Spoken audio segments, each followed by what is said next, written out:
નમસ્કાર. ઉધનાની સૌ શિક્ષણ પ્રિય જનતાને લિયો ક્લાસીસ, સનગ્રે સ્કૂલ, સનરાઈઝ સ્કૂલ તરફથી ખૂબ ખૂબ બાળકોના ભવિષ્ય માટે અભિનંદન. હાલમાં ધોરણ 10 ની પરીક્ષા પૂરી થઈ છે.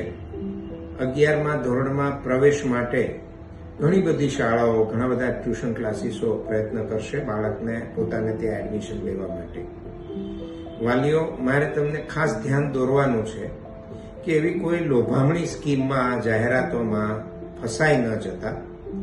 અમારા અનુભવ પ્રમાણે 40% વાળા બાળકને પણ અમે એવી શિષ્યવૃત્તિની બાળકને એક્ઝામમાં આપવા મોકલીએ છીએ.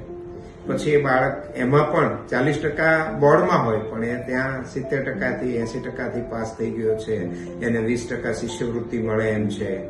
અત્યારે તમે એની ફી 1,80,000 છે. અત્યારે તમે એની ફી ભરી દેશો તો તમને 1.5 લાખ રૂપિયાની અંદર અમે એડમિશન આપીશું.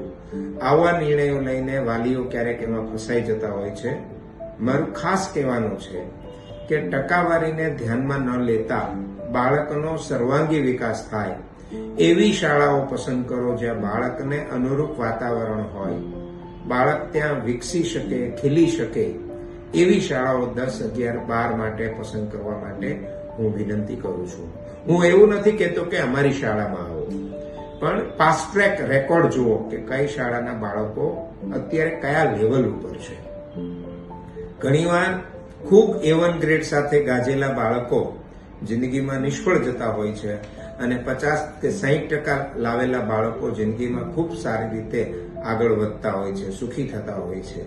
તો જે શાળાની અંદર સર્વાંગી વિકાસ થતો હોય, બાળકોના સારી ટેવો પર ધ્યાન અપાતું હોય, બાળકો નિયમિત બનતા હોય, મોબાઈલથી બાળકો દૂર રહેતા હોય અથવા મોબાઈલનો સ્ટડી પર્પઝ માટે સદુપયોગ કરતા હોય એવી શાળાઓનું વાતાવરણ સારું હોય છે. એવી શાળામાં પ્રવેશ લેવા માટે મારી વિનંતી છે.